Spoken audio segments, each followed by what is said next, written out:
านหลาย10 ปีเหล่าหกเคมีเติบใหญ่เข้มแข็งภายใต้ทุ่งสีแดงของพักป่าสาสนปฏิวัติลากองทัพบกแก่งกล้าเคมีทั่วหน้าอาจผ่านบ่เบาต่อสู้ตีต้านหยาดเอาพื้นดินลาวกวางใหญ่ไพศาลน้ำลุยไฟเลือดหลั่งลิ้นไหลอาบท่วมแผ่นดินหลายชีวิตต้องจบสิ้นดับลงท่ามกลางสนามย้อนพวกพี่มารบ้า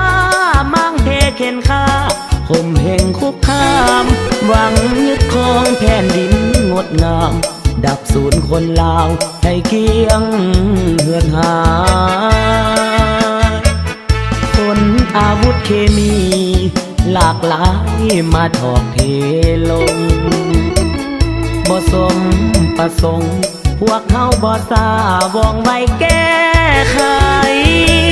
ทั้งธาตุที่ธาตุเบื่อแค่มีลังสีเพื่อปนกระจาย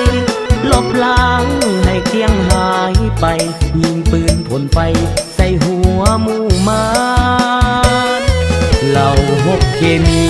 บันหกบันตีบ่มีท้อถอยจากเดิมมี1 กองห้อย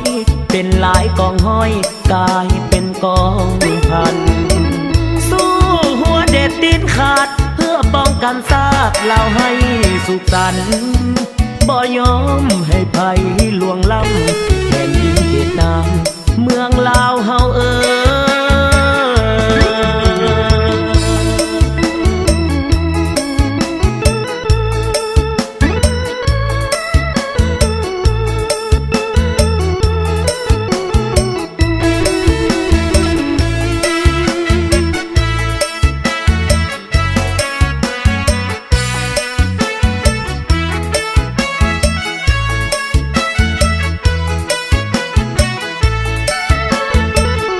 คนอาวุธเคมี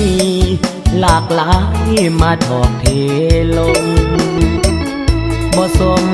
ประสงค์พวกเขาบ่สาวองไว้แก้ไขทั้งธาตุที่ธาตุเบื่อแค่มีลังสีเพื่อปนกระจายลบล้างให้เกลี้ยงหายไปยิงปืนพ่นไฟใส่หัวหมู่มารเหล่าหกเคมีบันหกบันตีบ่มีท้อถอย